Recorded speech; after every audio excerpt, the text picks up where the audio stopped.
Everyone, James Labrie from Dream Theater, and you're listening to or watching the podcast Talking into Infinity with JT and Brian. Enjoy this. These guys are extremely informative. I love their dialogue. I love their interpretation of the songs, who and what we are, what we were going after. They're very accurate in their interpretations and descriptions, and I just think this is a great show, and these guys are doing a stand-up stellar job. So once again, enjoy Talking into Infinity with JT and Brian.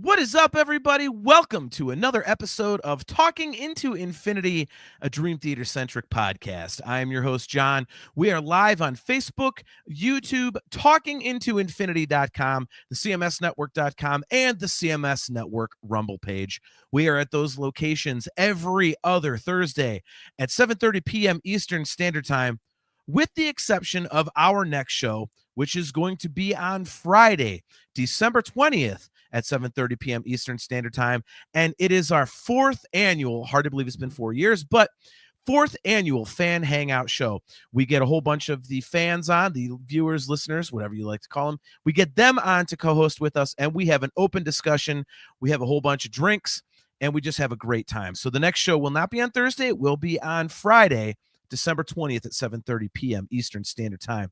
If you are watching on YouTube, please don't forget to click that like button, click the subscribe button, and click the notification bell so that you are notified every time we go live. And if you are looking for audio replays of the show, just Google Talking into Infinity podcast, and we are pretty much everywhere you can think of.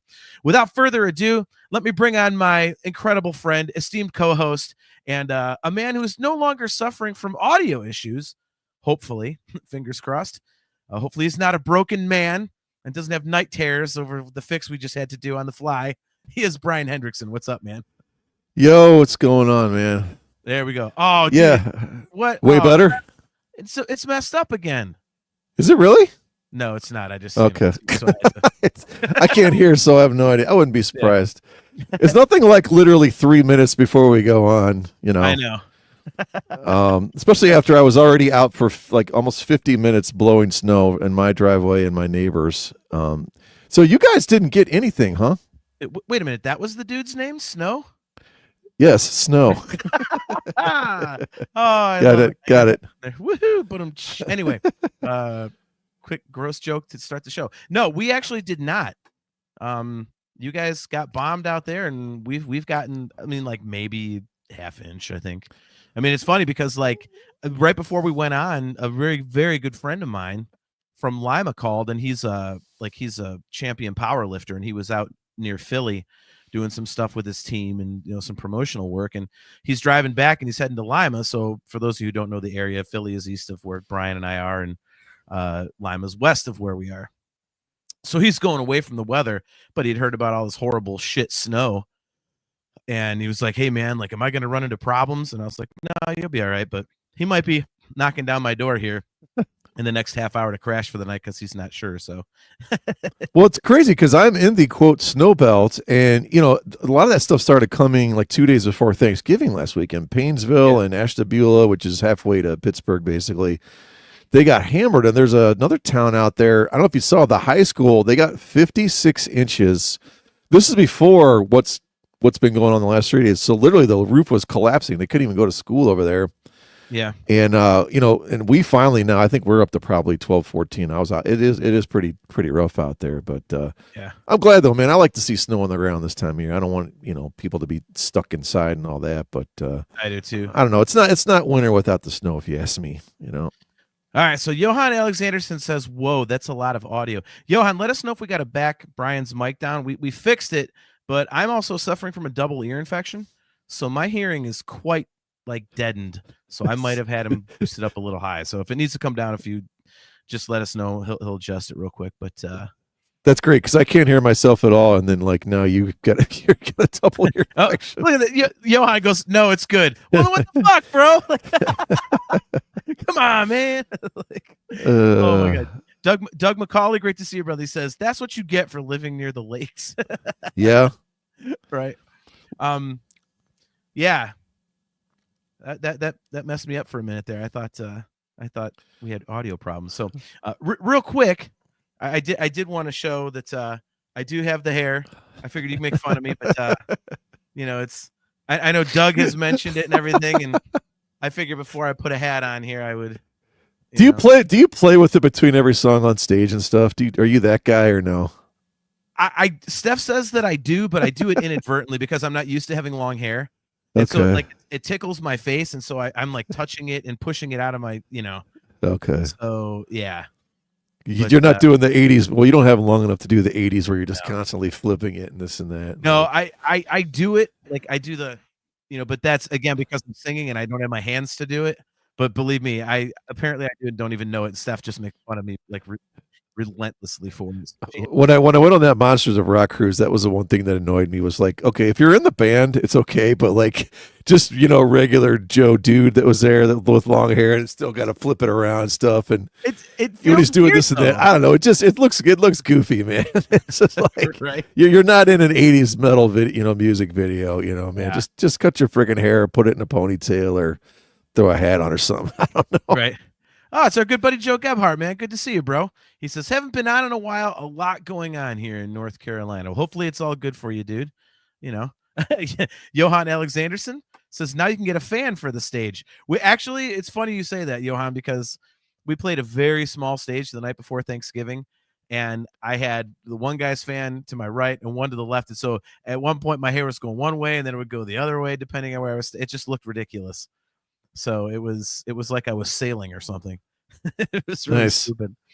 But yeah, so real quick before we get rolling here, obviously guys, our next show, as I said during the intro, is not going to be 2 weeks from tonight. It'll be 2 weeks from tomorrow. So it is going to be Friday, December 20th at 7:30 p.m. Eastern Standard Time. And it is going to be, Brian, can you believe this? It's the 4th fan hangout. That is incredible to me. So like almost 4 full years now we're going here, huh? Yeah. It's wow. Dude. I thought it was the 3rd, and I was like, holy shit! But yeah, and we have 8 people lined up to guest host.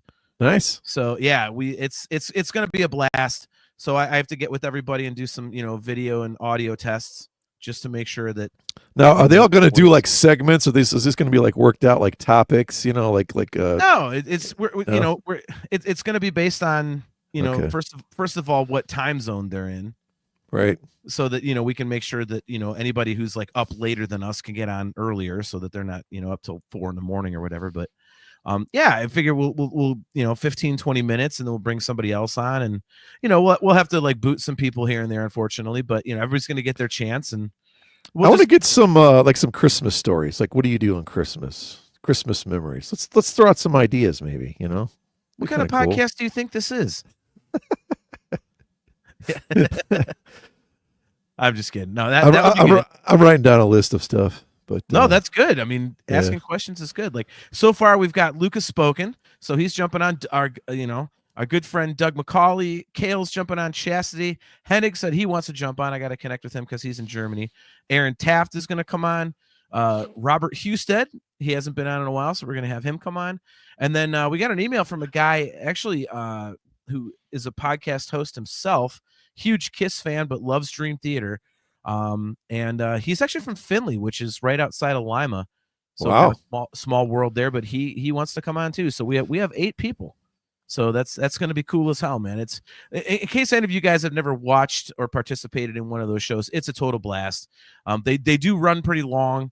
So if you can't get right on at 7:30, then we do go longer than a normal show. But the conversation just kind of flows, and we have some drinks and kind of celebrate the holidays and talk about music and mostly Dream Theater, anything that comes up. So definitely recommend checking that out. It's always a really good time. Brian and I look forward to it every year. So So I do want to say I noticed you put the official notices out there about you're basically going to be a grandpa. So Yeah, let's revisit that again, man. That's pretty yeah. cool. It's so crazy. Like it's been such a heavy year over here, man. Like everything that has happened to me this year has not been like, this kind of cool thing or this bummer thing happened. No, everything is either like really good or really bad. And so, yeah, we got the official notification that, the doctor's tests and all that, I'm going to be a grandpa. So that's awesome. And a couple days later, we got word that the rescue dog that we just adopted in July has terminal lymphoma. So I saw that. That's too bad, man. Yeah, dude, it's such a crazy thing, and it's like, the year started with my dad passing away, and I had a huge job situation in the middle of the year, and I mean, there's just like there's like no middle ground for me this year. It's either something really awesome or really shitty. Yeah, well, as you get older, it hits you a lot harder too, man. The highs and the lows, Yeah, I always look at every year as a good year, Yeah. and I think for, I mean, as much as I can look at bummer things, it's like there's also been a lot of great things. But yeah, so I am going to be a grandpa, which is really, really cool, and we're almost positive that it's going to be a boy, which That's cool. The father is super happy about, and I kind of wished for that as well, because that makes it a little easier if I'm listening to metal or watching Star Wars or something. It's a little cooler to a little boy than it is to a little girl. So are you like Googling Van Halen onesies already and stuff like that? Oh, dude, it's funny. It's funny you say that. Yes, like I'm not joking, because this is you, so I know that this isn't even a joke. Oh yeah, there's going to be pictures of us in matching ripped up jeans and Van Halen shirts and Dream Theater shirts. Like, yeah, that's happening. That's awesome, man. Yeah, so that's great. But yeah, so why don't we get into tonight's topic? And again, you can make fun of my hair all you want. It's at that really middle stage now, so it really doesn't do much, but just kind of lay there. So, but Kale, there's a your mom joke there, but I'm not going to go to it. Feel free, bro. Kale says, we know the kids can have sweet music and movies at Grandpa's. That is damn straight, dude. That is damn straight, man.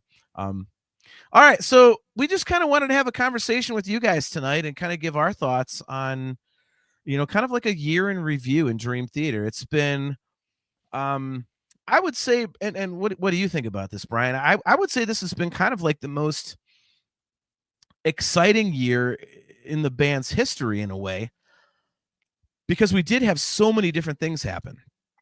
And, I mean, previous years, obviously we had 2010 when, Tom Cullen, no gorilla farts for the grandson for a while. Yeah. We'll make little kid versions of those. It'll be like the Shirley Temple version of a gorilla fart. So, God willing, the podcast goes on long enough to where I can have him on here. I was going to say you'll be in the gorilla fart Hall of Fame in the cemetery section by the time he's old enough to drink. Exactly. Or at least your liver will be there, right? Right. Like, all right, the hair jokes. There we go. Doug McCauley says, you look like you're writing the book of Kells with that haircut. Is your name Athelstan? Okay, I'm done. Hey, man, go for it. I have a hat, right? I've got a Van Halen Scully, so I've got something to cover it up if it gets bad, but I can't even laugh because I don't get any part of that joke. So it's definitely a nerd joke. I mean, it's fun. It looks terrible on camera, but I don't give a fuck. But yeah, so I mean, this is a pretty crazy year, dude. Like, it started out with anticipation for Portnoy's return, and we're getting no news, so we're constantly on pins and needles, basically, and we got the album announcement, and we got we now have 2 singles, not just one. We've already gotten a full leg of the 40th anniversary tour. They recorded a live record. There's been so much going on. I can't think of a busier year. So was it November of last year? Was that when we got October? Okay, I thought it was just over a year roughly. So yeah. I mean, so last time we were on, did we know the news yet about them playing the entire new album? I don't think we did. We did not. I'm really glad you brought that up, because I forgot about that. I mean, why don't we just start there? So, in one of the guys, I forget that I forget if it was Portnoy or actually no, it was on Ola's Coffee with Ola, I think it was. They had mentioned that, you know, this record lends itself to playing it all the way through, and kind of hinted at the fact that that's what they would be doing for the tour leg that, you know, the actual, you know, Parasomnia proper tour, you know, after the 40th anniversary is over. Right. How do you feel about that? That is like, I am so torn about that, because on one hand it's like, well, don't people want to hear like more of the classic stuff because Portnoy's back? But then on the other hand, I think, well, I mean, they did get a 40th anniversary tour where you're getting some of the craziest, you know, set list choices you've ever had. So, I mean, where do you stand with that? I mean, I don't know what to think about this. After hearing the second song, now I was already on board pretty much, but now I'm 100% on board, man. Here's why. Because they're probably not going to be able to do this in 5 years, right? And, you know, I've only seen them, I say only, 5-6 times, and you're whatever you are, 15, 24, I think. 20, okay, 20 plus, right? So I've already heard all that stuff. It's great. I can listen to whatever I want, but there's going to be a pretty slim timeline to hear everything from this new album live, in my opinion. That's a good point. Let's say 5 years. 5 years max. And everyone's like, 5 years? That's not a long. It's like, well, it is a long time, but it also goes very quick, you know. And like we said, Jordan's not getting any younger. You know, James is getting up there. That the whole idea of touring is exhausting for these old guys. And you and I talk about it when I got to drive 10 hours for a piano gig. You know, at my age, it's like it's exhausting. So I'm totally on board with it, and I think it's the right thing to do, because I think as much time and energy and effort and thought that went into bringing Portnoy back and doing this, and I don't know, man, I just absolutely love these first two songs, and I'm not trying to what's the word here? Kiss their ass. That's not the word I'm looking for, but it's easy to fall into. You know, you're more guilty of it than me. Like anything these guys do, you know, they could put out a complete turd and you'd go, oh, that's amazing, you know, because you're such a fanboy more than me. And that's not a negative term, but I just think this stuff is so good. It's so heavy, and there's a ton of dynamics in it, which is what separates the good bands from the great bands, from the truly elite. And if you could put dynamics into progressive metal, and there's just huge dynamics in both of these songs, and I'm looking forward to seeing this entire thing now. I mean, I have no idea what any of these lyrics mean. You know, I've only listened to the new song probably 3 times, and I waited today because I kind of wanted to be fresh off of it going into the episode. Sure. And I think it's a great idea, man. And I think if you miss out on this, and if you're bummed about this, you know, if you're like a really young kid or something and you haven't got to see them, I kind of understand that, but I think for the diehards and people that have seen them multiple times, I think this is the way to go. Yeah, I phrasing it like that, I agree with you. I can see why they would kind of do that. I wonder about how that's going to affect tour attendance, though. Real quick, I want to get to a couple comments though. Real quick first, Tom Cullen says, "Is the U.S. leg a 40th or Parasomnia tour?" The U.S. leg is the 40th, Tom, but from what we've been told, there's going to be basically 2 tours, like back to back. The first one is, you know, they just finished, you know, the first leg in the U.S. is going to be the second leg of the 40th anniversary tour, and then they're doing a Parasomnia tour, and the band themselves have said that. So, yeah, this next leg is going to be the 40th anniversary. Okay, I didn't know that. So then now people can get both shots. Then, you know, do whichever one you want. Yep.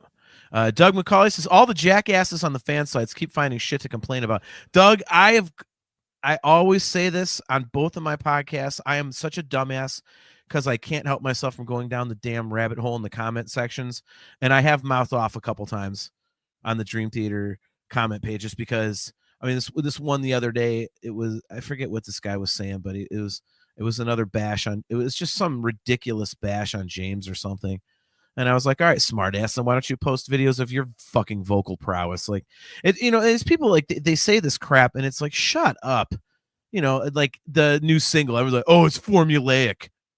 Dream Theater hasn't done anything new in like fucking 10 years. I'm like, dude, there's 16 albums in. Like, it's at some point it's going to overlap a little bit. And of course we're going to think, oh, we've heard this before because we've heard so much crazy prog greatness from them. I mean, what do you want? I mean, I just don't understand what these people, what they're expecting. I mean, because I'm with you, Brian. Like, we'll get to my feelings on where the new album is going here in a minute, but yeah. Look at Ali's studio. Good to see you, man. He says, I listened to Night Terror 250 times on October 10th. It's awesome. Nice. How many times did you listen to it on Halloween then? Jeez. Right. Yep. Doug McCauley says, Dream Theater's a legendary band before they retire. I foresee them getting more popular when they are done. I could see that.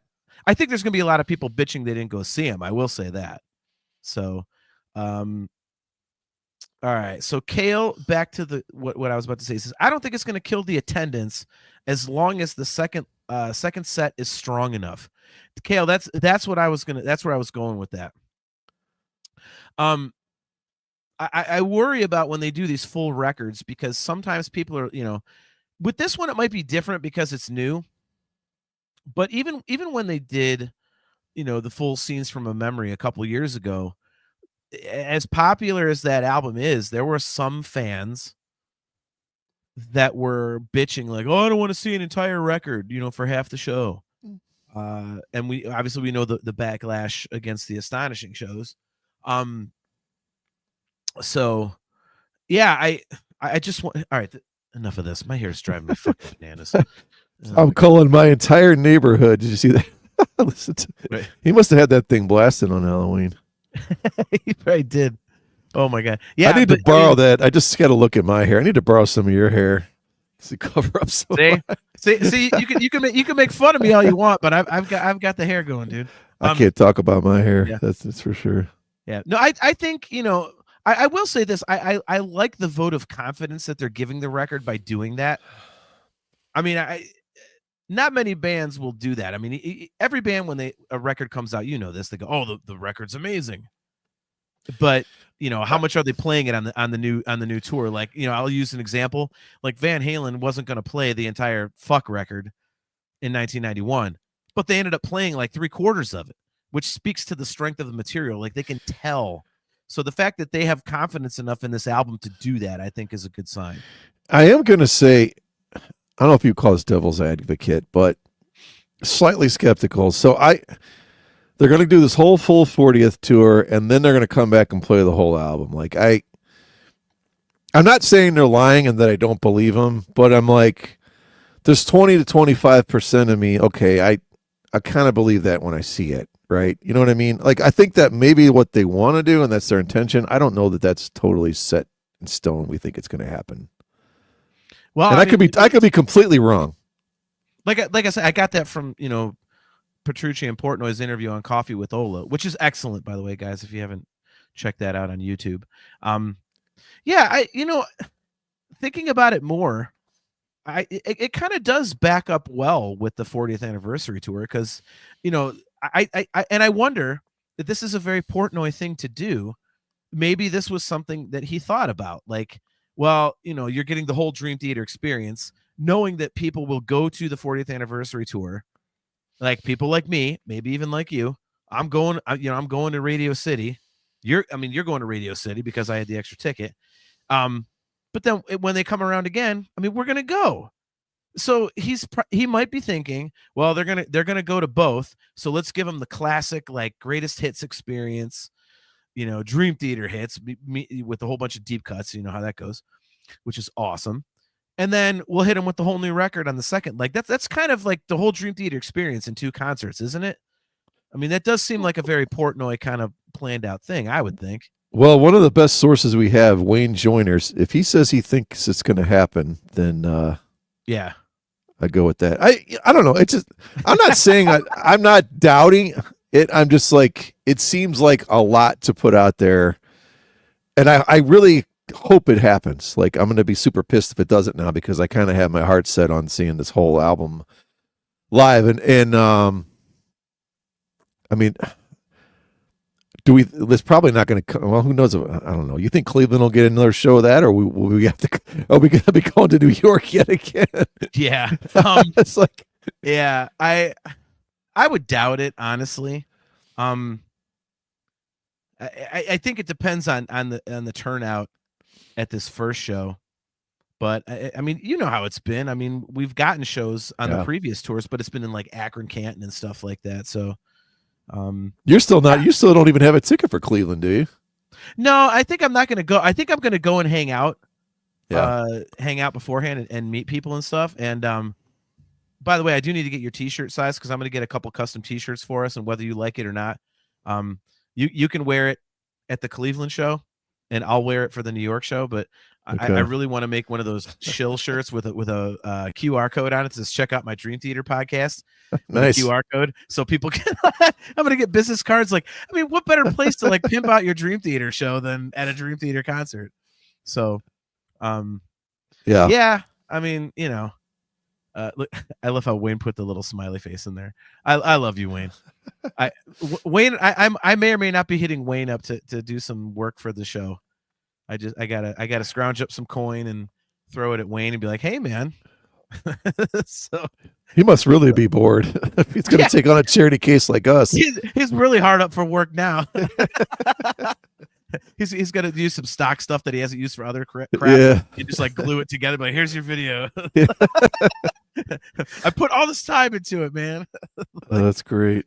That's awesome. All right, so Kale says, well, John, it's kind of like the Star Wars sequels. The full cast has returned, and they're starting by rehashing the old stuff before they take it into a new direction, just with better results. Yeah, I mean, I could see that, Kale.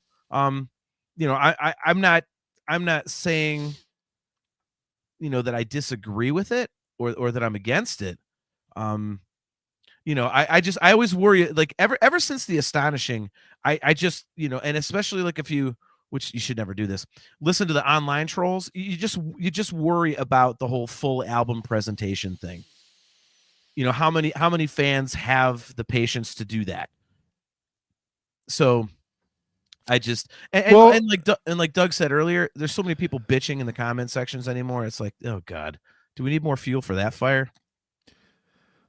I mean, if there's ever a band that's set up for the full album experience, that's what their whole deal is. You know, they have, multiple concept albums, and, you know, this isn't like,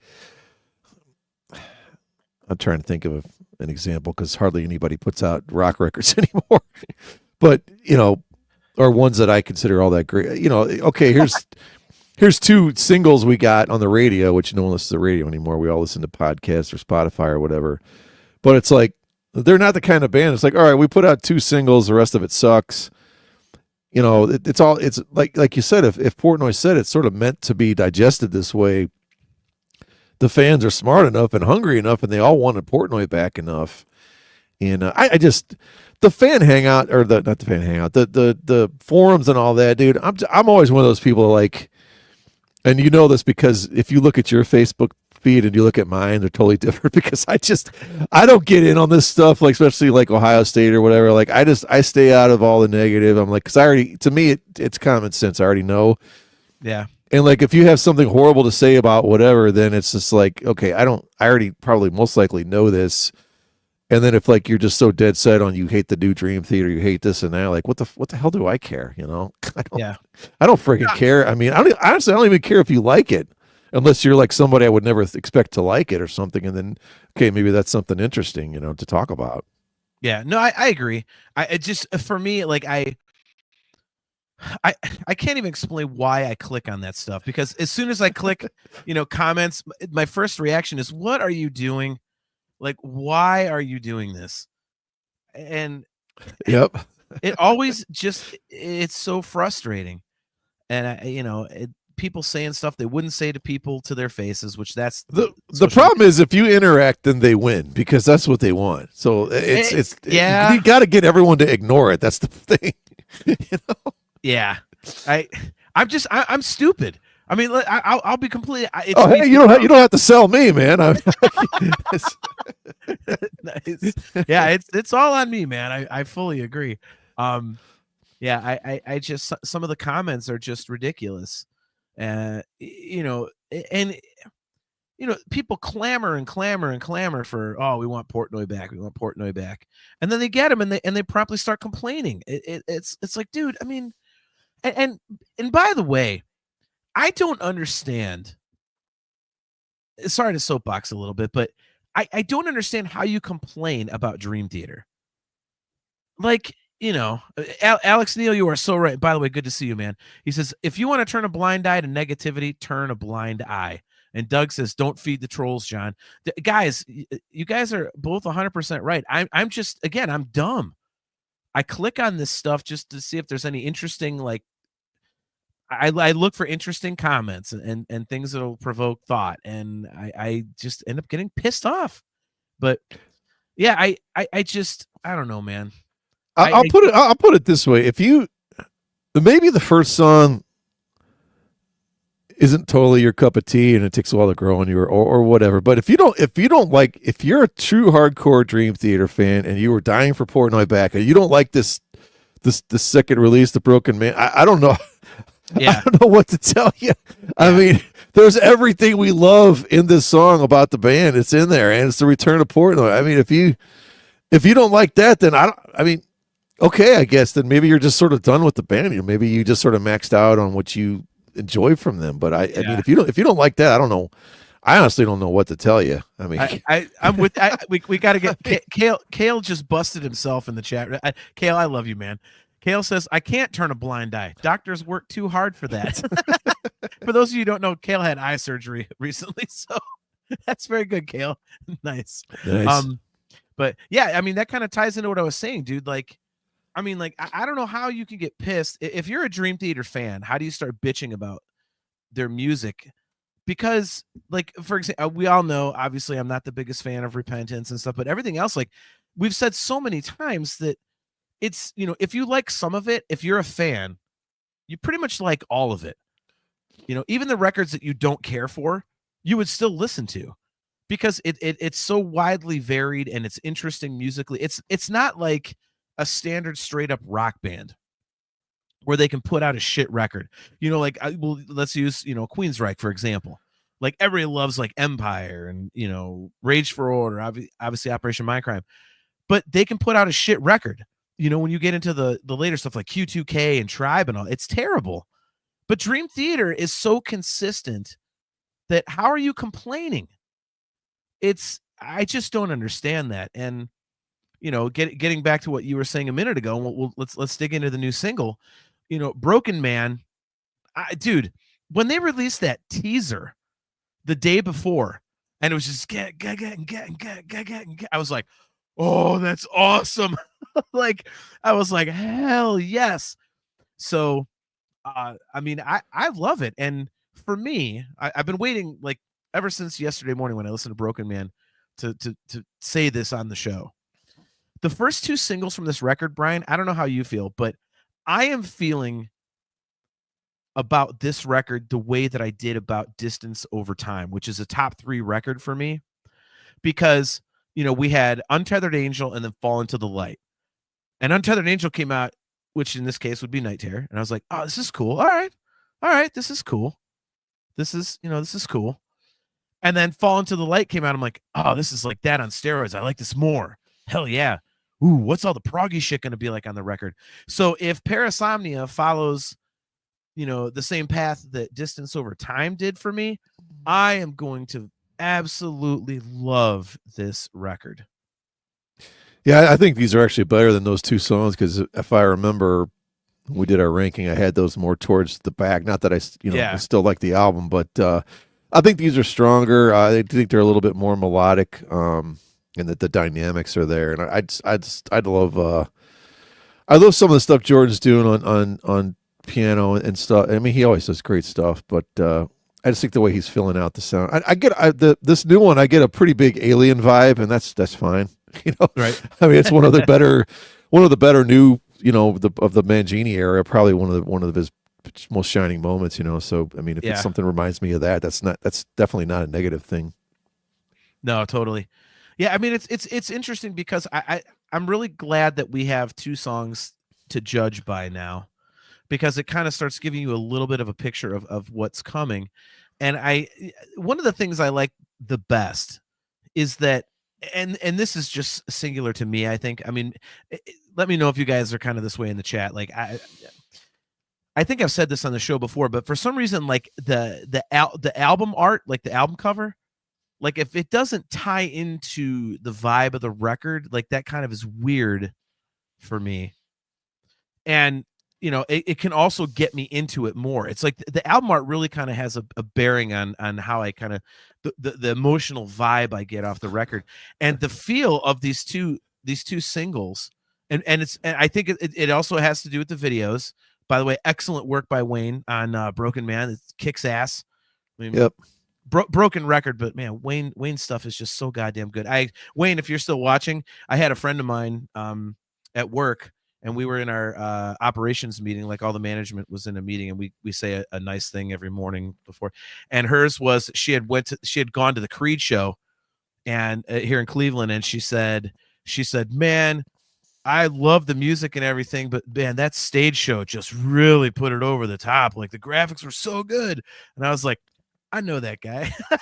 Oh, nice. I didn't know he did that. Very cool. Yeah. Oh yeah. He did the Creed tour. He worked on the Creed tour. So, but anyway, yeah, the vibe of Night Terror and A Broken Man, like the vibe of the music fits the album cover perfectly. So I think I've got a great idea of where this is going, and I really, really like it. It kind of feels like a nice compact package where you just you get into the feel of it, and you're going to sit there for 71 minutes and just really vibe on it. So yeah, I'm loving the direction of it. How about you? Yeah, I mean, there's an interesting comment. So Tom Cullen says, "I'm hoping for a third in January." I'm kind of on the fence on this because I feel like sort of nowadays, like one of my favorite bands is Kill Switch, and their last couple albums, there's 4 singles before the album even drops. Yeah, I think that's too many. I agree. I don't know. As much as I guess I love a third single, I don't know that I want one. Let's just wait for the album now. We got 2 great songs. They're both about 8.5, 9 minutes each, which already that's roughly 20 minutes of the 70 minutes of the album, right? So we're getting close to between a quarter and a third of it, right? So it's like 29, 30%, whatever it is going to be. Don't give us any more. I want to wait for the album. I want to see the whole full cover. I want to get the liner notes. I want to read them. I want to sit down. I think the best way, from what I've heard of this album, and we didn't get a preview really for The Astonishing, but I think the best way for this album is to sit down when we get it, listen to it front to back, read everything, and just immerse ourselves in it. I really want to do that with this record. Yeah, I completely agree with you, man. Lucas Spoken feels the same way. Says, I honestly don't want any more singles. 2 is enough. We can wait 2 more months. That's what I think, Luke. And I think the timing of it kind of, I mean, you've got 2 months until the album release. That means 2 months to the day from Saturday? What is it, February? Saturday. Is it January or February? February 7th. It's actually... Okay. It's the day before or it's the day of, I think, the first show. Got it. So, which fucking band booking a wedding? God damn it. Anyway, yeah, that will forever piss me off. But anyway, I don't think they will, because I think you just nailed it. I mean, the fact is, like, you've gotten 18 minutes of a 71-minute record. I mean, you don't want to give too much more away. And I mean, have they done 3 singles before an album release? I think it's only been 2. Like, the only time I could think that I'm questioning myself on View from the Top of the World, but I still think that was only 2. Wasn't it just Alien and Invisible Monster?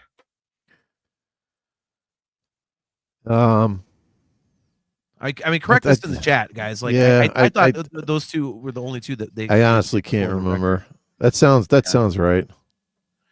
Yeah. So, um, but yeah, I'm with you guys. Like, I just want to hear the rest. All right. So Luke says yes, John. Okay. So yeah. So it's just those two.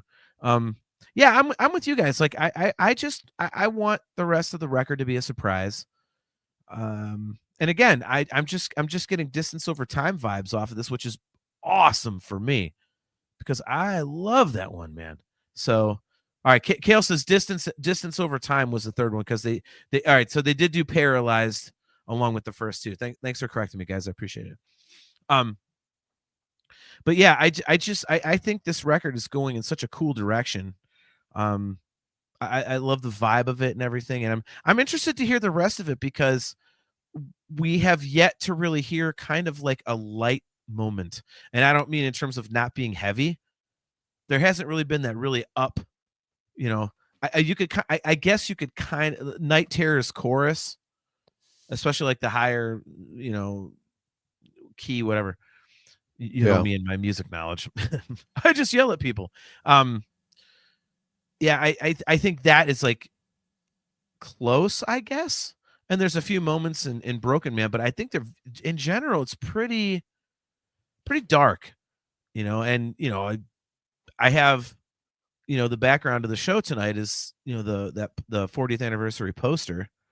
And you can see like lightning and all this stuff. Like there's nothing that is kind of like, yay, happy puppies, rainbows, like about any of the presentation about what they're doing, like with the new stuff. So I get a decent feel of Nightmare to Remember and a little kind of Tuscany sort of vibes, and that was this is the last Portnoy album, so maybe that's kind of understandable. But I get a little bit of a feeling of those.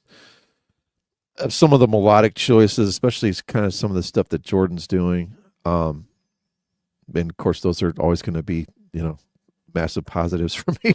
I talk about two of my favorite songs and then, combined with a little bit of Alien vibes. But yeah, I feel like it sort of picked up on where the best stuff of Silver Clouds, or Black Clouds rather. but, yeah. Sort of left off, and we get a little bit of flavor of some of the View from the Top things too, which is, I guess, maybe normal, but a little weird too, in that Portnoy's sort of drumming kind of reminds me of Mancini a little bit on some of that stuff. Yeah. No, I'm glad you said that because that's actually the exact vibe that I get. I think on the last two records, they kind of established kind of like a new melodic direction in terms of the way they're writing things on, Distance Over Time and View from the Top of the World.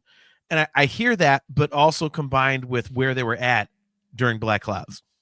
Excuse me, didn't mean to burp into the mic. That's really gross. But yeah, so I'm glad you mentioned that because I definitely am hearing that, which I think is pretty cool. So again, I'm interested to see. And Alex has a good comment about this. I'll bring up in a second.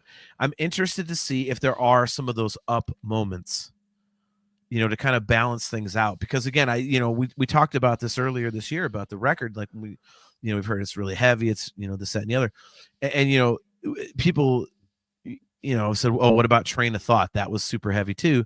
And that record kind of catches some grief because there are no bright moments. It's all just heavy, dark, and people didn't even the album art's black and white, you know what I mean? So I'm wondering if there's going to be that kind of take a breath moment.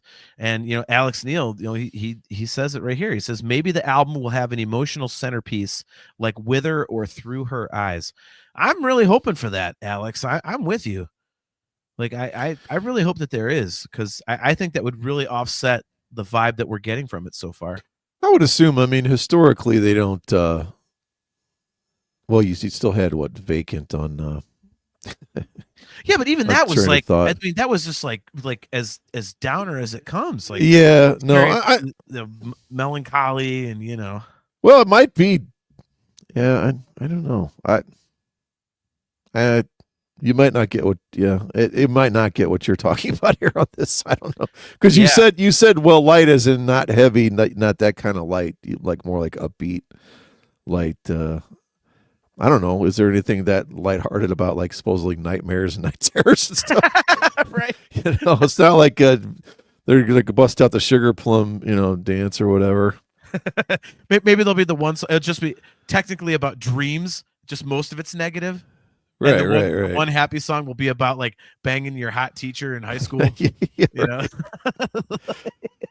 Oh my god! Well, what if like the album cover was like a clown like eating cereal or something stupid? Would you be like, wow, I'm really looking forward to this? Like, it'd be like that scene in Terrifier 2 where like they're eating the cereal, with all the razor blades and shit in it, like and blood in the mouth. Like, yeah. We need to have like Wayne like make like alternate album like a really bad alternate album covers for all the albums or something. Come up with them. I bet he would make them really hilarious. Yeah, it would be funny. I was like literal stuff, like right. I mean, like when I was playing in my band APG, like we would have shows occasionally where there were goof shows. We knew that everyone was going to be drunk, so we could have a few ourselves and kind of instead of just trying to be like heavy, like we could have a little bit of fun. And I got into the habit of introducing every single song, literally, and. We had a song called Colorblind, so I introed. I said, "This one is about my dog. It's called Colorblind." Nice. Like we had a song called The Poison Inside, so I was like, "This one is about what happens if you get bit by a rattlesnake. It's called The Poison Inside." So all that kind of thing. So like doing like a literal album cover would be awesome. It would be just awesome, man. Where was Kale had something? Oh yeah. Kale about Train of Thought says there was also Endless Sacrifice, a metal love ballad. Nice. Look, Chastity's checking in. Good to see you, Chastity. So I got to tell a super quick story about Chastity, and we'll move on. So Chastity checked in on the Nerf Herder Council last night, my nerd show, my Star Wars nerd show, and she fully admitted in the chat that she was waiting for a dog to come over. I'll have to phrase this nicely. Let's just say that she's breeding dogs and was waiting for the one dog to come over so the breeding could get started. And it was absolutely hilarious. Do you put on some like some 70s slow disco or something or what? Chastity, should I be afraid? No, you should not. You phrased it beautifully last night, Chaz. I just can't remember how you phrased it. She called it her dog's air quotes friend. Oh, nice. Oh my god. So Jordan Bottom checking in. Sorry, that's King Igor. Jordan Bottom checking in says hello. Jordan, thanks for checking in. I don't think I've seen you before. Thanks for checking out the show. King Igor, haven't seen you either. Good to see you, man. Thanks for tuning in. He says second single is a song is less repetitive than Night Terror. So I like the song better, but I like the solos in Night Terror a lot more. All right, so let's talk about that a little bit, because that's one thing that I think has been universally praised, is John Petrucci's solo work on both of these songs. King Igor, I am going to say that I prefer the solos in Broken Man to Night Terror, but I think they're both excellent, and I think that has absolutely been some standout stuff. And for me, that's kind of interesting because I just go into every record going, Petrucci's going to have awesome guitar solos. Can't wait to hear him. Okay, that's an awesome guitar solo. And it's not that they don't stand out to me, because they all do, because they're just fantastic and they're very well phrased and, melodically perfect, and they just always fit the vibe. But these solos on these first two songs have really been like, whoa, what the hell is that? Like, so I mean, what do you think about it? Especially, that bluesy section in Broken Man? That was like out of left field, which of course, I love. So what do you think about the guitar work on these two songs? The first one, Night Terror, has kind of that signature melodic thematic thing Petrucci does, where he, sort of comes up with his own melody in the solo, and it's super cool and it fits. Broken Man, dude, I was trying to think of this. and it took me forever. I'm like, wait a minute, where do I know that? Where do I know that? They took a page right out of the Toto playbook on that one sort of jazz funk fusion breakdown thing they do. It's dead on Toto, which is perfect, man. I mean, I love it. Toto is I think one of the greatest bands of all time, musician wise. If you ever could just find a live concert of theirs on YouTube, you'll just watch and be amazed because the vocals are great, and it's not like, oh my god, it's too intense. I can't, like, it's not too prog. It's because it's a pop fusion prog almost thing they do, and it was super. That's the whole, like, I don't know, what is it, about a minute and a half, 2 minute section that they do on this Broken Man is dead on Toto feel to me, and I think it's freaking great. I love it. Yeah, it kind of sticks out like a sore thumb, but in the best way. Yeah, it kind of hits you like the barroom piano part in what is it, Dance of Eternity? Yep. You know, when they kicked into that in that song, I was like, I always like those moments in Dream Theater where I'm listening to it like jamming, and also go, what the hell? Yeah. You know, it's like if you're wearing headphones and someone comes up, taps you on the shoulder, and scares you, like, shit. Like, it's one of those types of moments, and I think that solo is just it's one of the best things I've heard from them in years. It's just such a cool, out of left field type of thing, and it really, like, excites me even more for the album. You know, I mean, you texted me earlier that you love the new single, and I do too. I really like Night Terror.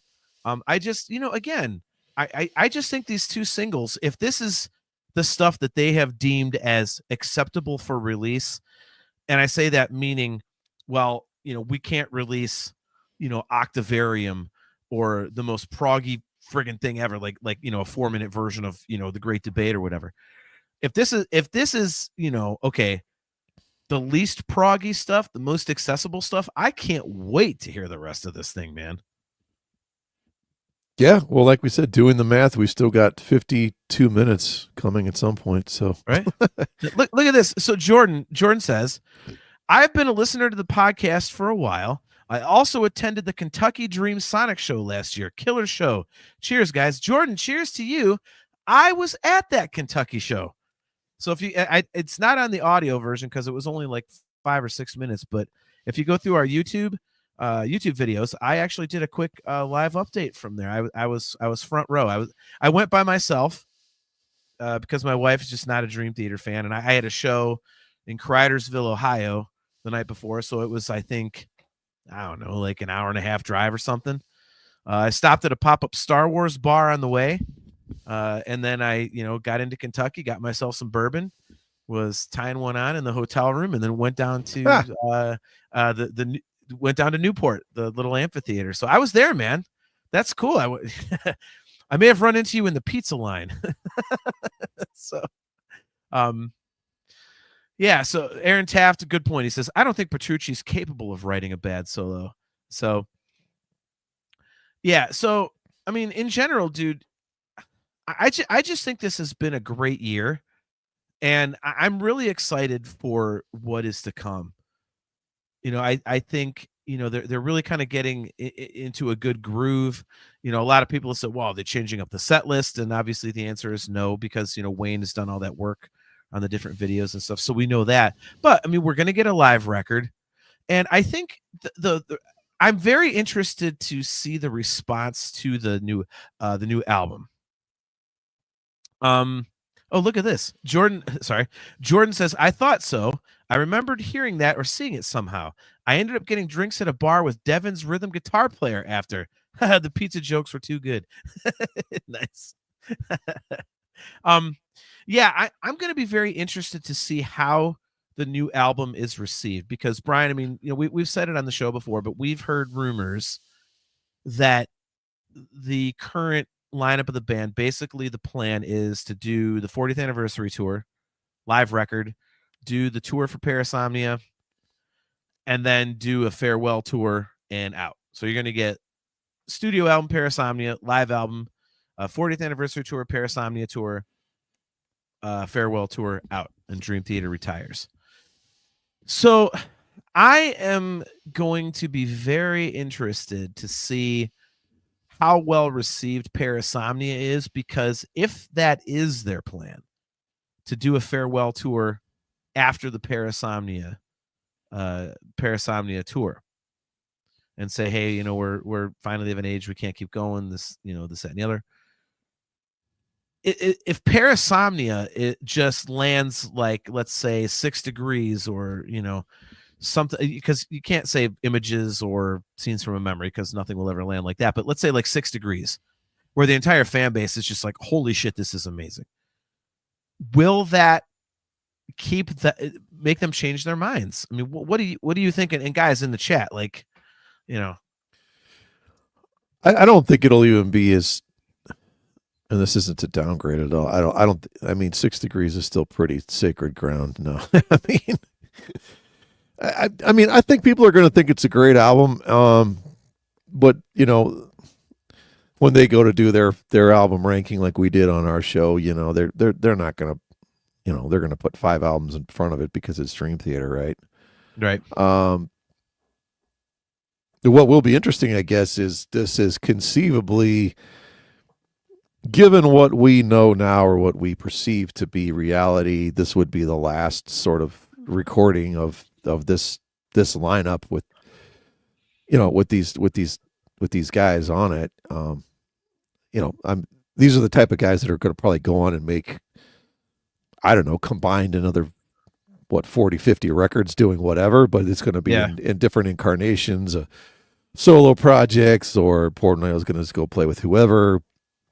And I'm not talking about in 2 or 3 years. I'm just saying these are the kind of guys that are not going to stop recording and are not going to stop making albums and stop appearing on albums. They're probably just going to stop touring and recording as Dream Theater as we know it. So this will be the farewell swan song, you know, as far as we know, unless, I don't know, maybe they're out there for 2 solid years and they're on the road and they're putzing around in the dressing room, even though this isn't really how they write. Supposedly they all just kind of come together and just start a jam. I don't know. Maybe they just, maybe Petrucci has another idea like The Astonishing or something and says, hey, why don't we, and they all decide to sort of flush it out and you get one more album.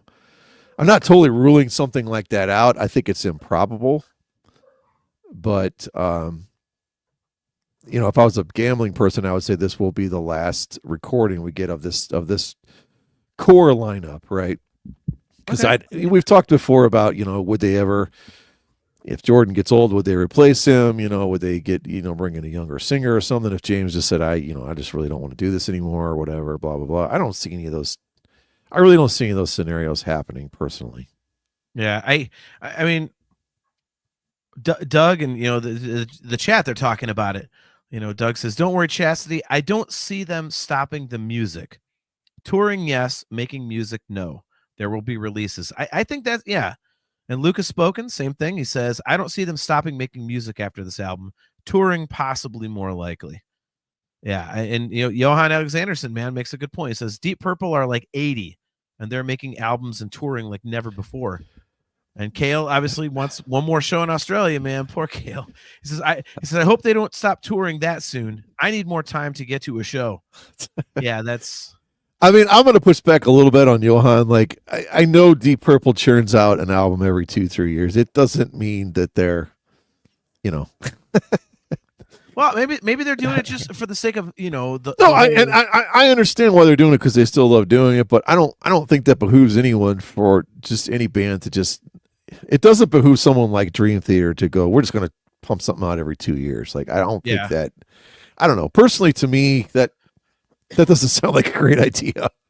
Well, yeah. Well, it's also you get into the area of like what kind of quality you're getting into. But exactly, because I'm still always a firm believer in some of my favorite bands. Just like Miles Kennedy, I love him, but I sometimes wonder, like, okay, he's got the solo stuff, he's got Alter Bridge, and he has the Slash stuff, like. And I still like almost all of it, but I'm just like, are we overstretching it just a tad here? You know, that one to me is not so much are we overstretching it like in terms of exposure. To me, it's like, is he blowing his voice out? And then I immediately respond to myself and go, dude, make hay while the sun shines. I mean, Christ's sakes. No, exactly. I don't want to be the guy that says like, you're not supposed to make an album, but I also think like you can get listener fatigue on things too, you know? Yeah, that's true. Let me answer a question here in the chat, and then I'm gonna have to put King Igor on blast. Guys, King Igor, I hate to do it to you, man, but I'm gonna have to call you out, and we're gonna let the chat kind of dictate where this goes. But I don't know how to pronounce this. Let me see. It is all right. So now Brian's the one going to pee. So Storm Everett's or Stormer Evets. I'll just say Stormer Evets. Hopefully I'm pronouncing that right. By the way, awesome profile pic with the diesel in it. Is that a Santa Fe? It says, so do you guys think we will get a completely different set list when the Parasomnia leg tour starts? Yeah, actually, we actually know. We were talking earlier. The band is going to be playing. I mean, they talked about this on Coffee with Ola, and a certain friend of ours in the chat kind of talked about it as well, kind of confirmed it. But the band on the Parasomnia leg of the tour is going to be playing the Parasomnia album in its entirety. So since you're going to be getting a full record, then I'm sure that the other set will be kind of like a quote unquote greatest hits. And since they just came off the 40th anniversary tour, they're not going to play any commonalities from that. It's Mike Portnoy. He's, if you heard it once on one tour, you're not going to hear it the next tour, especially when, they're, doing it right back to back. So yeah. All right. So King Igor, I hate to do this to you, man, but I have to bring this up. I have to bring this up because we were talking about, internet trolls and people just griping, and I gotta tell you, King Igor, this kind of sounds. I'm scrolling through the chat here. This kind of sounds a little bit like a gripe, and I disagree with you here. So King Igor says Petrucci's solos are hit or miss since he lost Kevin Moore to feed off of, and Jordan Rudess's solos have always been clinical by the books. I am going to really push back on that, and Brian's back this time. This time, Brian was taking a piss. So, yeah, I'm going to really push back on that, King Igor. Now, first of all, I love Petrucci solos with Kevin Moore. I think the three Kevin Moore records, there's a melodic difference there to everything else they did since. It's we talk about the light and the dark. We just talked about it with Parasomnia, and are there going to be some light moments? I think most of those records were kind of light. They were kind of like upbeat, like a little bit more major scale. Like, I mean, Brian, correct me if I'm misphrasing this musically, but so I love that. But I can't say that Petrucci solos are hit or miss ever since, Falling into Infinity and Beyond. I can't say that. And to say, Brian, I want you to speak to this one. Jordan Rudess's solos have always been clinical by the books, or too clinical by the books. The only way I would go along with that is to say that on a keyboard, because it is such a digital instrument, it's not like a guitar where you can bend it and move it around. Like, it's hard to do that with a keyboard. So you, as a phenomenal key player, talk a little bit about Jordan's solos, and is there a difficulty in making a solo sound emotional as compared to another instrument that's a little bit more manually easy to manipulate? I mean, is that a thing, or am I wrong here? But I don't hear what he's hearing. But I mean, I would probably use the word incredible. I think phenomenal is probably taking a little too far. Right? No, you're being way too kind and joking aside. Yeah. I'm going to push, and this is seriously not just to create controversy. I'm going to completely push back on the comment, because I believe Kevin Moore is much more of a Baroque type of a player, very Bach inspired and very melodic, and to the song itself, very, very major scale. Like you said, there's a lot of major moments in especially in the images and words. Jordan is a lot more outside the box, especially in terms of getting sounds. Now, to be fair, when Moore was the keyboard player, you didn't have all of these tools that were at your disposal, in terms of iPads and Continuum and what I don't know, all these other what is it, the Seaboard? Is that what it's called? Okay. So I hate to cut you off, but I understand what you're saying, and you're being very diplomatic. Speak to the fact: can you make a keyboard solo as emotional as something like on guitar or a saxophone? Because I think that's what he's saying. He says it's very clinical. I hear a ton of feel in a lot of what Jordan does. It's probably it's a little bit harder because you can't just pull. It's difficult to just pull out a like a harmonic type of a feel.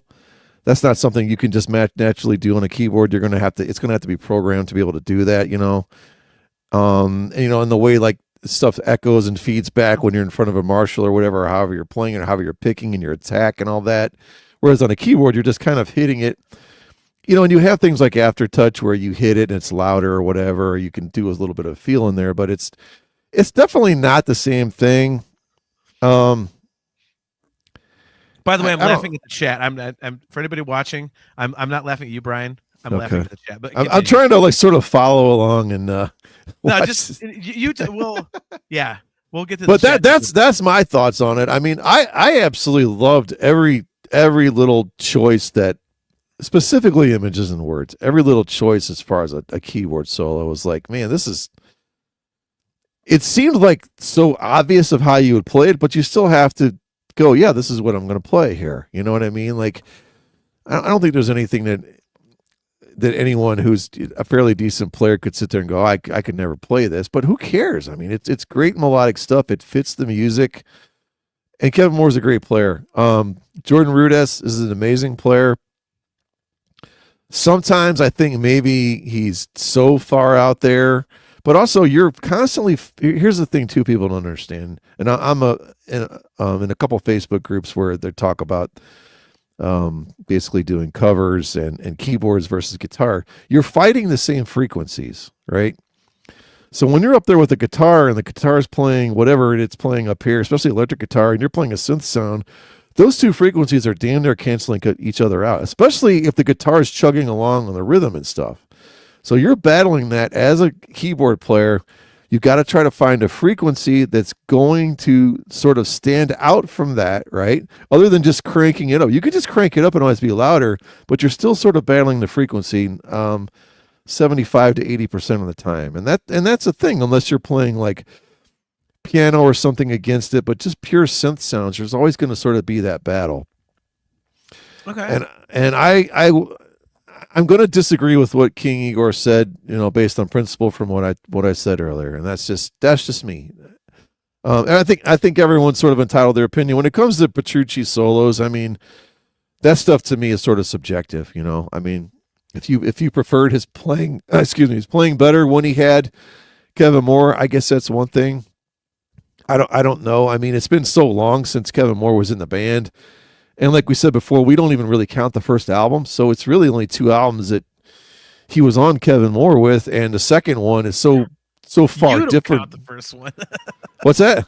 You don't count the first record. Well, you know what I'm talking about in terms of their sound, right? I mean, and the second one is so different. The third one is so different from the second one. It's like that the style of playing and that everyone did. It's like, it's very difficult for me at this point to even really like try to compare the two because he's been gone for so long, I guess. Yeah. I get that. That's like a 5-minute long-winded answer that probably made no sense. I get it, man. Like, I mean, dude, Watts Minor, great to see you, man. Thanks for tuning in. I haven't seen you before. It says less dynamics on keys versus strings, 100%. He says more potential for emotional feedback on string instruments, but the Wizard does it best. Yes, I completely agree there. Dude, the chat is killing me. Alex Neal, plot twist. King Igor left a half hour ago. Oh my God. Doug McCauley dropped a bomb. No one else took the bait and left except John. Nice. All right. So, by the way, King Igor, I'm pulling up your comment again, just so you know, in case this is your first time, with us, dude.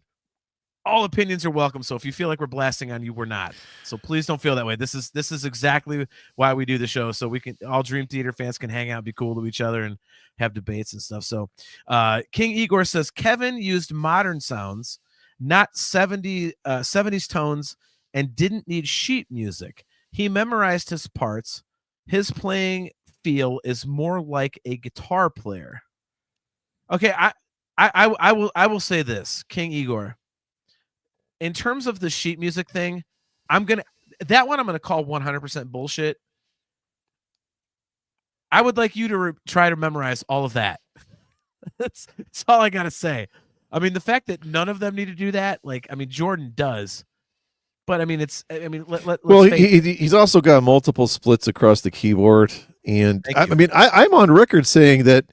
I mean, we're arguing about these two guys. I still think Derek Sherinian is probably the greatest rock/metal keyboard player in the world, and I still sort of stand by that. I agree with that 100%. Now, do I think he's necessarily my favorite for what Dream Theater ultimately wants to do? I don't know that I necessarily believe that, but I still kind of stand by that. That is terms of, you want a rock keyboard guy to join, I don't care whatever the hell band, freaking AC/DC, you want him to come play something for them. There's no other guy I'm going to pick other than Derek Sherinian. That's just a fact. Yeah, dude. The whole Sherinian argument is a whole thing we can easily get into with me. I mean, my favorite record is Falling into Infinity, for God's sakes. Yeah, like I said, I mean, again, I can't get over the fact that, to say, oh, he's reading sheet music. Well, I mean, son of a bitch. Like you said, he's doing all these other things at the same time. And you know what? Who cares if he is? Like, he's a keyboard player. It's not like he has to run around the stage and, do all this goofy histrionics, these goofy histrionics and be showman guy. Like, he's stuck behind a keyboard. So, okay, so he's got sheet music. And an even bigger issue there is, could you imagine if he blew some of those parts? Like, let's say, oh, I memorized it, and then, fucked up a couple of them solos. Do you know the shit that he would catch? So it's like, all right, do you want him to have his digital sheet music? Or do you want to hear the keyboard solos messed up here and there because he forgot notes, 742 through 798 of 8,247? Like, I mean, holy shit, man. Like, holy crud. So look at this. Watts Minor. Wow. He says, I'm blessed. I live close to Portnoy, so he's in PA, and Mayung. Met them both. Worked for Mike. Was a fan for years before I met them. Oh, that's very cool, man. That is very cool. I mean, you gave away where you live. I mean, you're at least state-wise. Sorry, I had to. But, Pennsylvania. But Cassidy Crawley says, Jordan needs the music so he can know exactly when his switches happen. He needs to follow when JP or Jam are moving. It isn't regular sheet music. Yep, very good point. Very good point. Yep. And Kale, same thing. Pretty sure Jordan Rudis has said it's everyone's parts, not just his own. Pretty sure it's there so he can save someone's ass if he needs to. Yep. Gabe Little says, what's up, fellas? Good to see you, man. Thanks for tuning in, dude. Nice.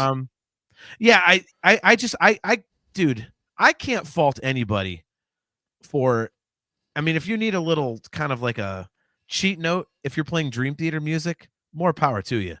I mean, could you imagine having, I get it. For them, it's normal. It's like if you and I write a 3-chord jammer, like a pop tune.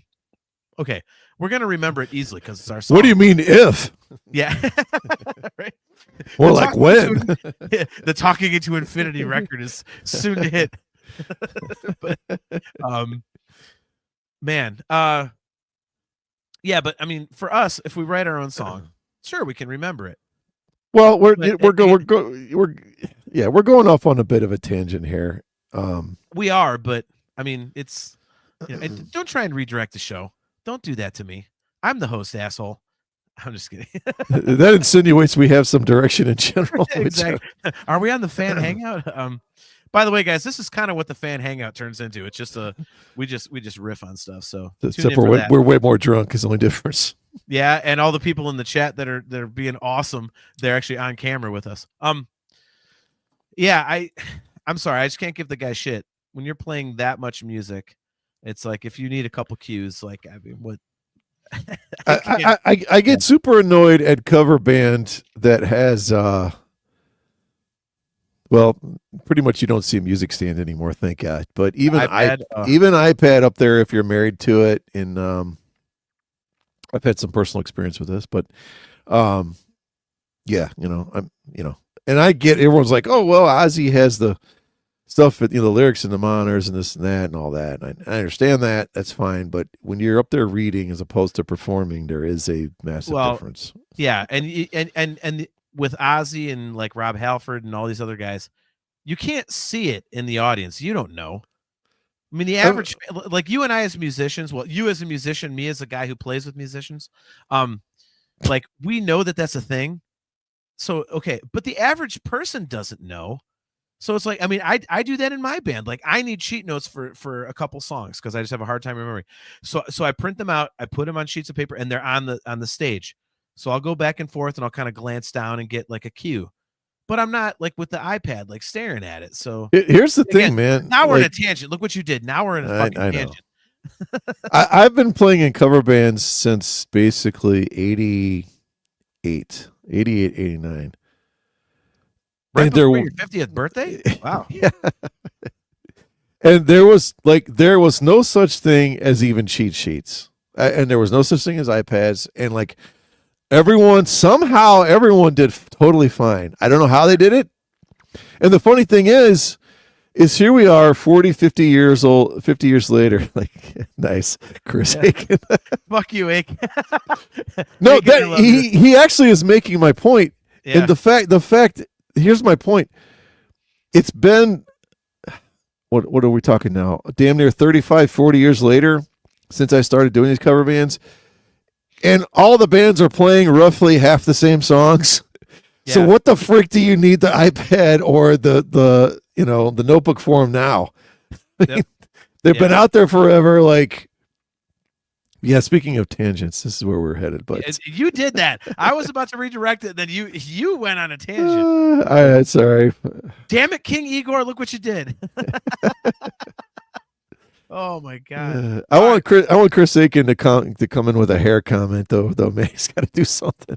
Oh, I can't think of any good ones right now. Well, it's under a Scully now, so yeah. But all right. So getting back, to the topic at hand, Dream Theater 24. It was a very busy year. This is gonna sound silly, but I don't know. I think, in the history of the band, and I haven't been a fan from the straight beginning. And by the way, I'm going to put you in solo for a minute here in a second. No, don't. Yeah. So, but I mean, you're older than I am by about a good 50, 53 years or something. I would venture to say that this has been the most fun year in the history of the band. Again, because of what I had said earlier. There are so many things going on, and we've had other years that have been busy in terms of output announcements, but I think this one kind of sets itself apart because of the fact that everybody is just so excited. Like there's just that vibe of holy shit, Portnoy's back, and it adds that extra juice to it. So we've had years where it's like, oh, they're going on tour for most of the year. Oh, we're gonna get a new record. Oh, they're recording a live record. But they've never had a year where there's something this big. So do you agree with that? Like, I mean, where do you stand on that? And we can get some comments from the chat on that too. Where to start? I mean, it's sort of a reawakening, right? It's a reimagining of when these guys all sort of got together at Berkeley with the exception of Jordan Rudess now. It's the 40-year anniversary of this entity that, essentially Petrucci and Portnoy are the driving force of.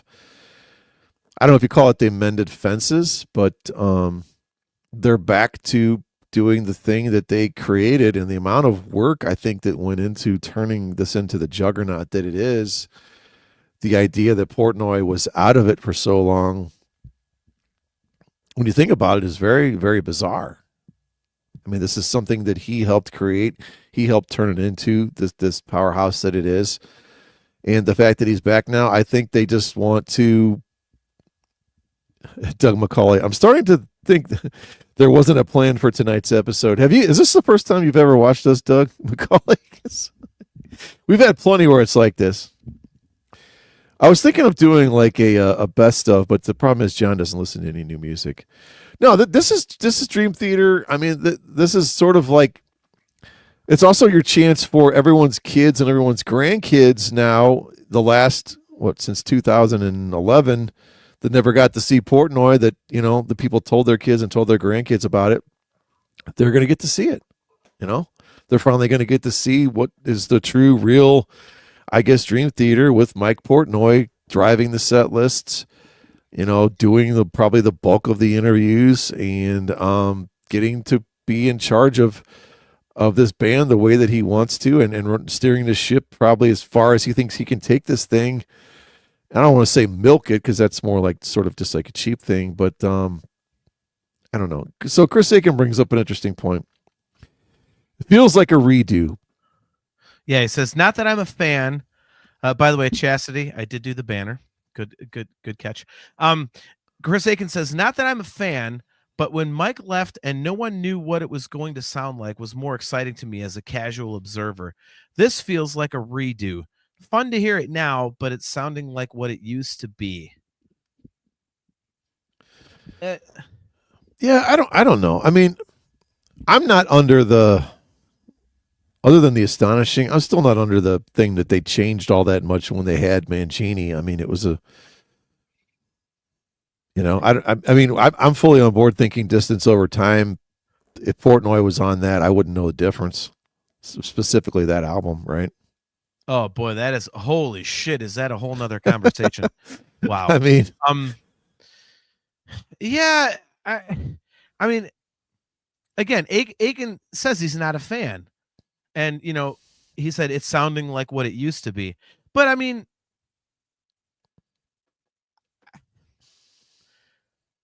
it's Aiken.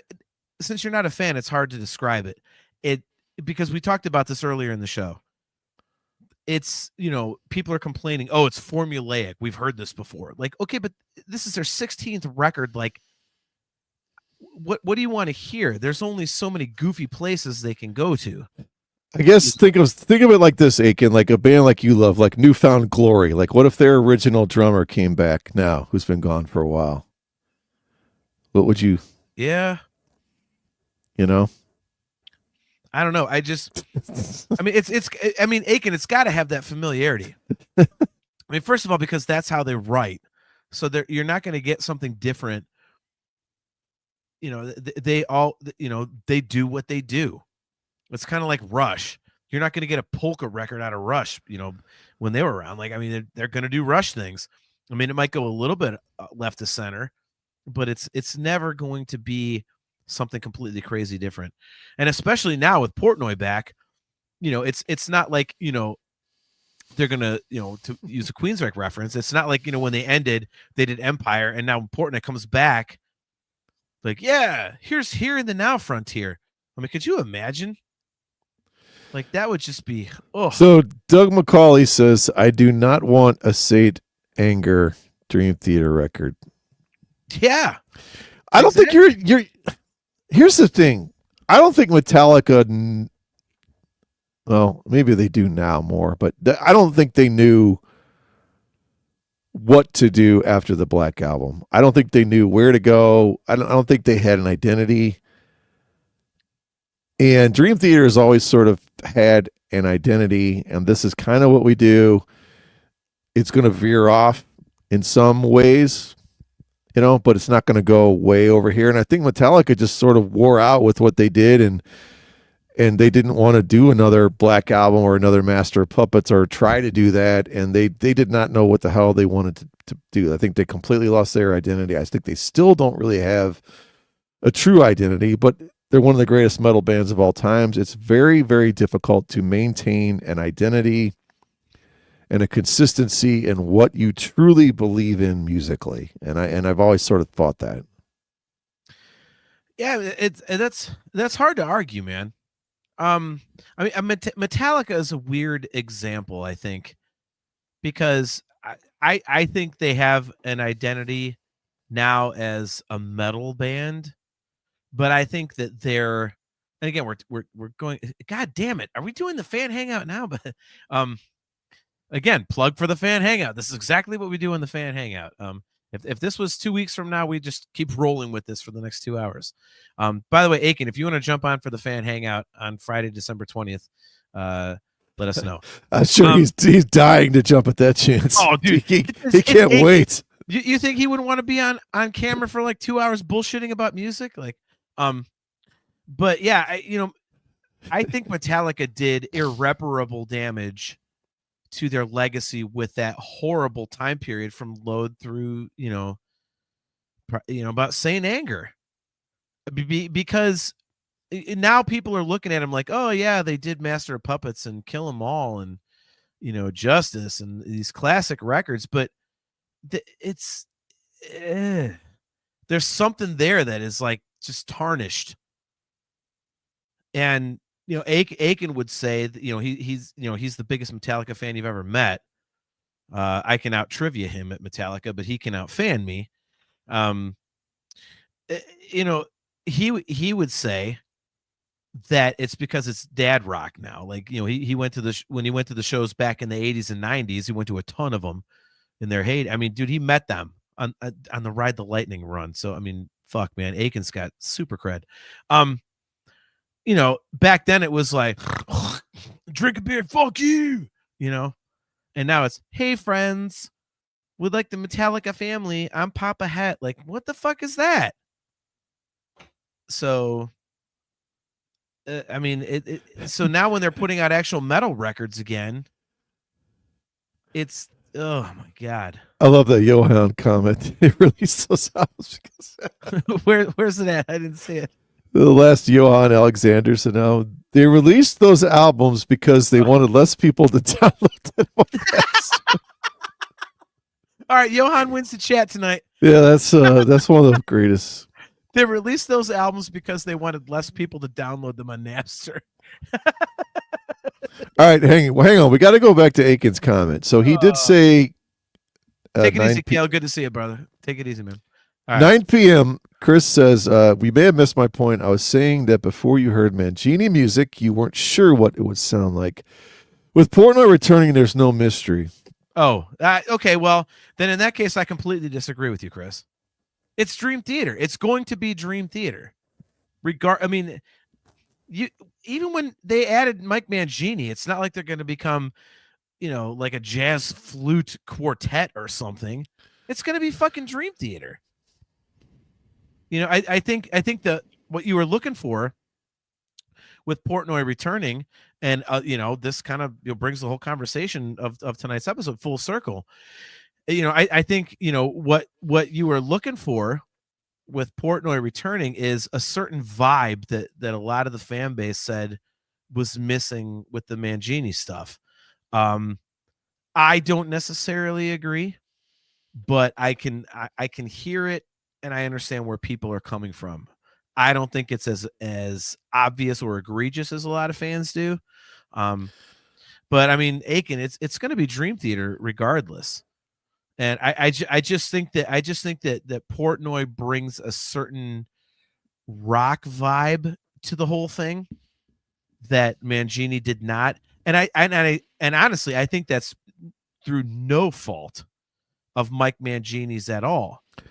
Because I think, and Brian, see if you agree with this, Mike Portnoy was Dream Theater. He started it. That was his natural writing style. When Mangini came in, as great as he is, it was kind of, well, I have to write in the style of Dream Theater. It was almost like a cover guy. You know what I mean? So he did a fucking amazing job. But Portnoy has that, it's a little more natural to him to do this sort of thing. Yeah, but let's go through it historically, right? The first album, Petrucci wrote all the drum parts, said, here's what you're playing. They were already programmed, right? Right. The Astonishing, throw that out. That has nothing to do with whatever, anything. That was Petrucci and Ruda. So really, he only got 3 albums, right? The self-titled. Yeah. And then also Distance Over Time, which we're on record as saying is one of the most rock sounding. So we can't at the same point say Mangini's way more of Portnoy is way more of a rock feel, and then we discard the fact that we loved the rock feel that was Distance Over Time, right?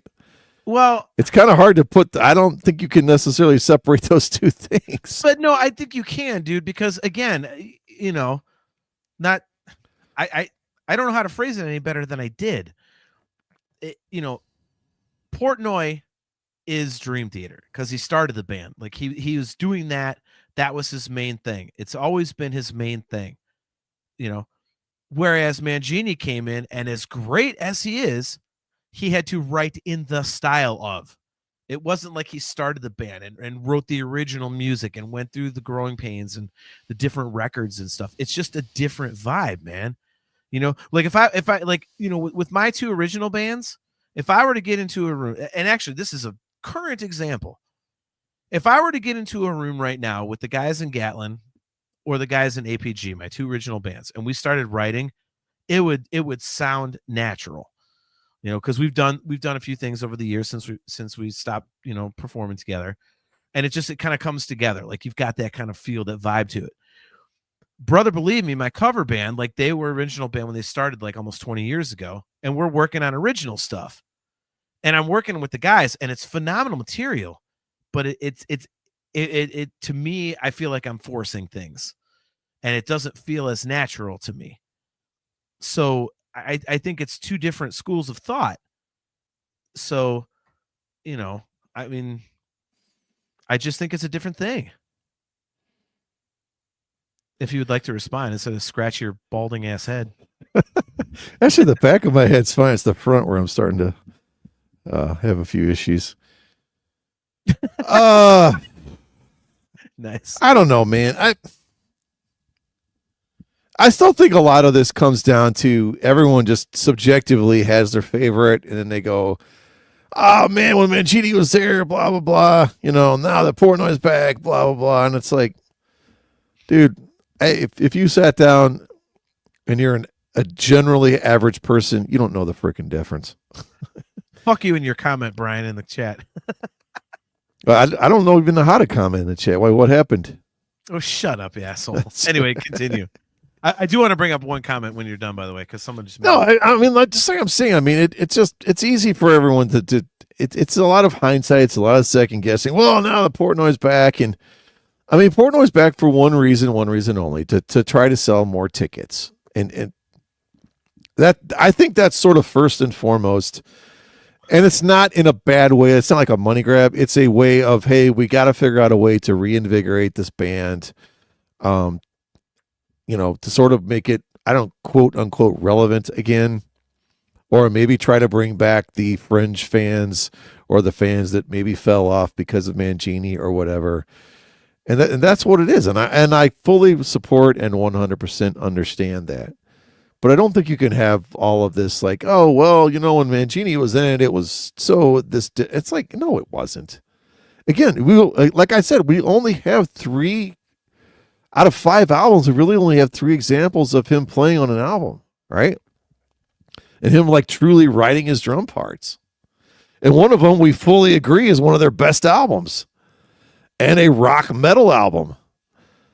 So that's my point. I mean, I get it. I just think it's two different. I think Chastity phrases it best. The best Dream Theater drummer is the one named Mike. Like, I mean, tomato. I don't know. Like, I don't think it's as wide of a chasm as some fans make it out to be. I don't. Tom Cullen says Mangini is a technician. Portnoy is a technical caveman. That's the best way I can describe the two. Yeah, I think that's a really good way to put it, because like, Mangini is like, precision, and Portnoy's technical, but man, he hits like, again, I always come back to the rock feel. Portnoy's got a rock feel. I think that Mangini did not have, at least in the Dream Theater stuff, because Mangini obviously could do any goddamn thing he wants. So, well, I still go back, and I've said this multiple times. When Mike Portnoy is in the band, the drums are what drives the band overall, live and on album. When Mike Mangini is in the band, Petrucci is what drives the band live and on album. And I will never back down from that statement. To me, it's very, very Captain Obvious. And there really is not that much difference in the way those two sound. It's a lot subtler than you actually think, but there is a difference. So it's which do you prefer? Yeah, I agree with that. I don't know. It's just for me that argument is always, I don't know. We talked about this before with Van Halen, man. I'm still on record that Alex Van Halen drives that band with that drum sound. No one else sounds like him on the drums. It's not even close.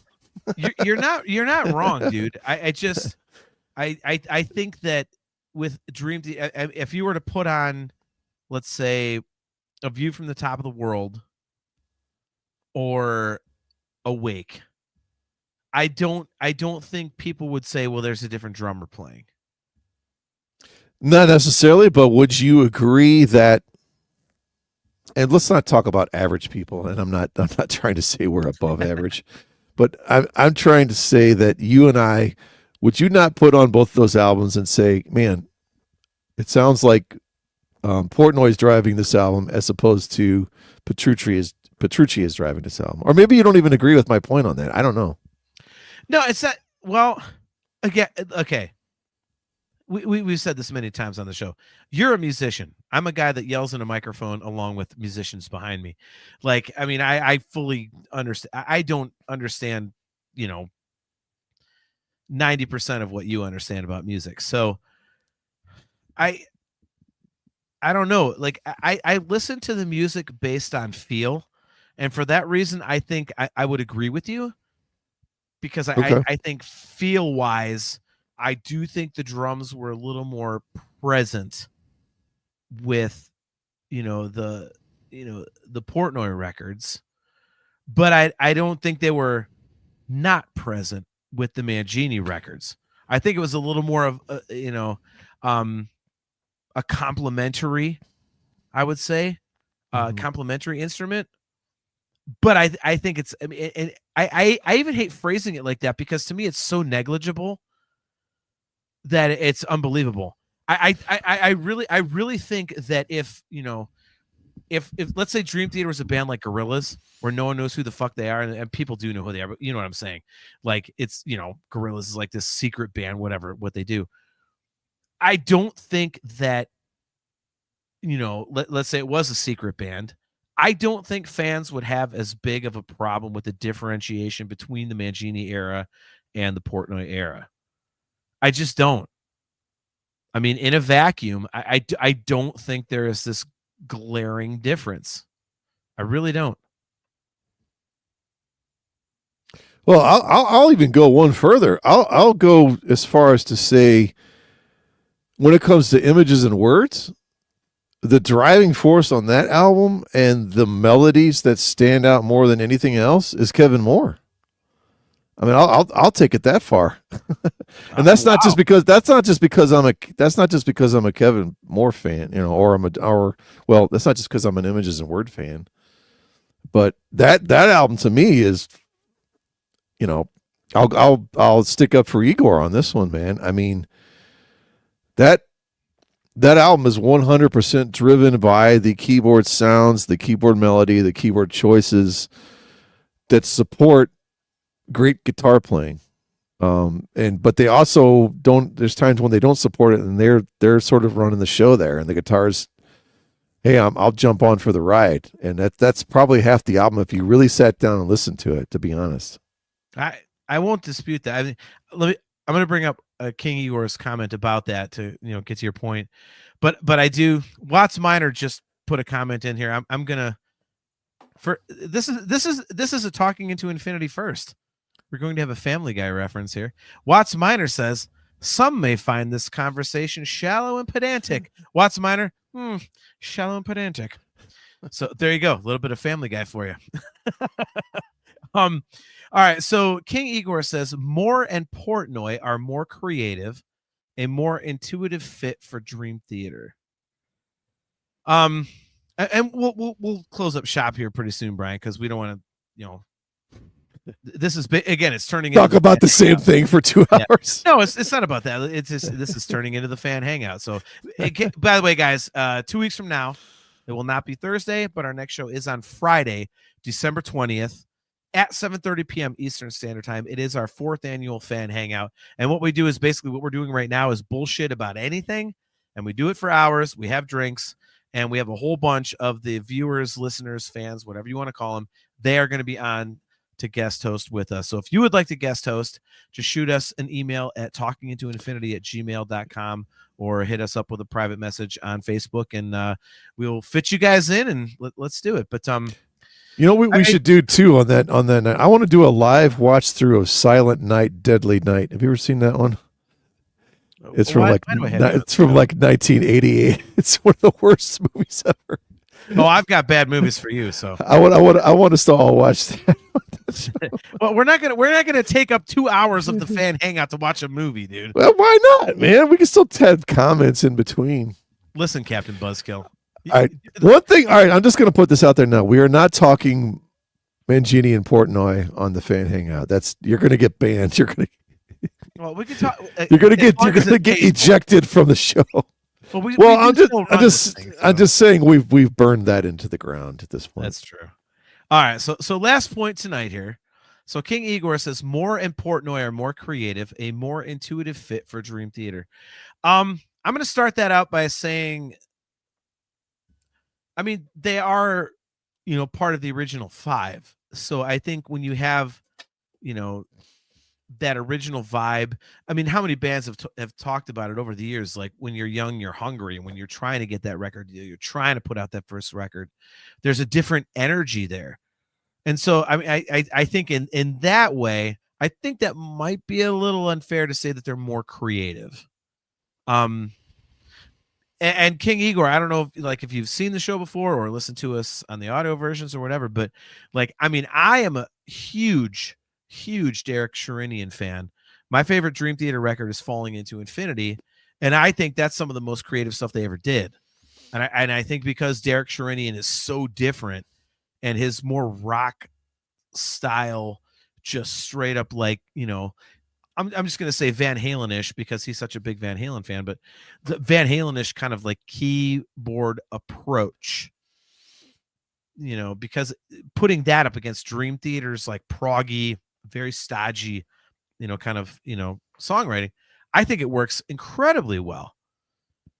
So I don't think I can agree that, Moore and Portnoy are more creative. I think they're all creative.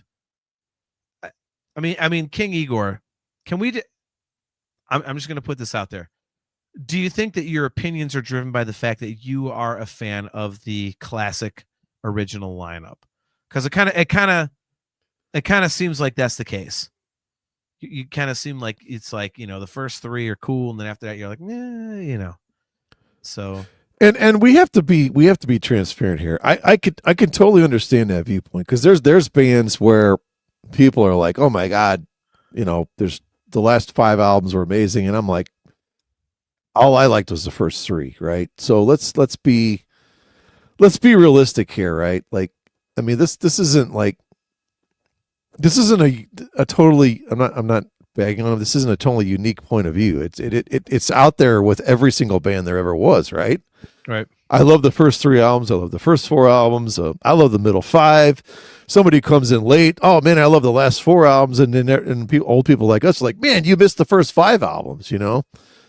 I just went through this with AC/DC coming to Cleveland, and I was like, I said, I don't want to go see them because I saw them in '85 when they're amazing. But I'm also thinking, well, I'm a douchebag, right? Because there's plenty of people that haven't seen AC/DC. You know what I mean? Like, dude, go see AC/DC. They're a great freaking live band. Brian Johnson still sounds good. Take your kids, take your grandkids, go see the band. I think at times we have to realize, people grab onto these fragments and if they completely worship the first 3 albums of Dream Theater and think the rest sucks, we still got a connection, right? Yeah. No, that's very true, man. Very, very true. All right. Well, man, what did this one guy go off the rails? Yeah. In a way, it's kind of cool though, dude. Again, this is exactly what the fan hangout is. I mean, this is what we're doing in 2 weeks, guys. Like, and except we'll have other people jumping in with us on camera. Again, Chris Aiken, if you're tuned in, which I bet he isn't, he has the attention span of a gnat where Dream Theater is concerned.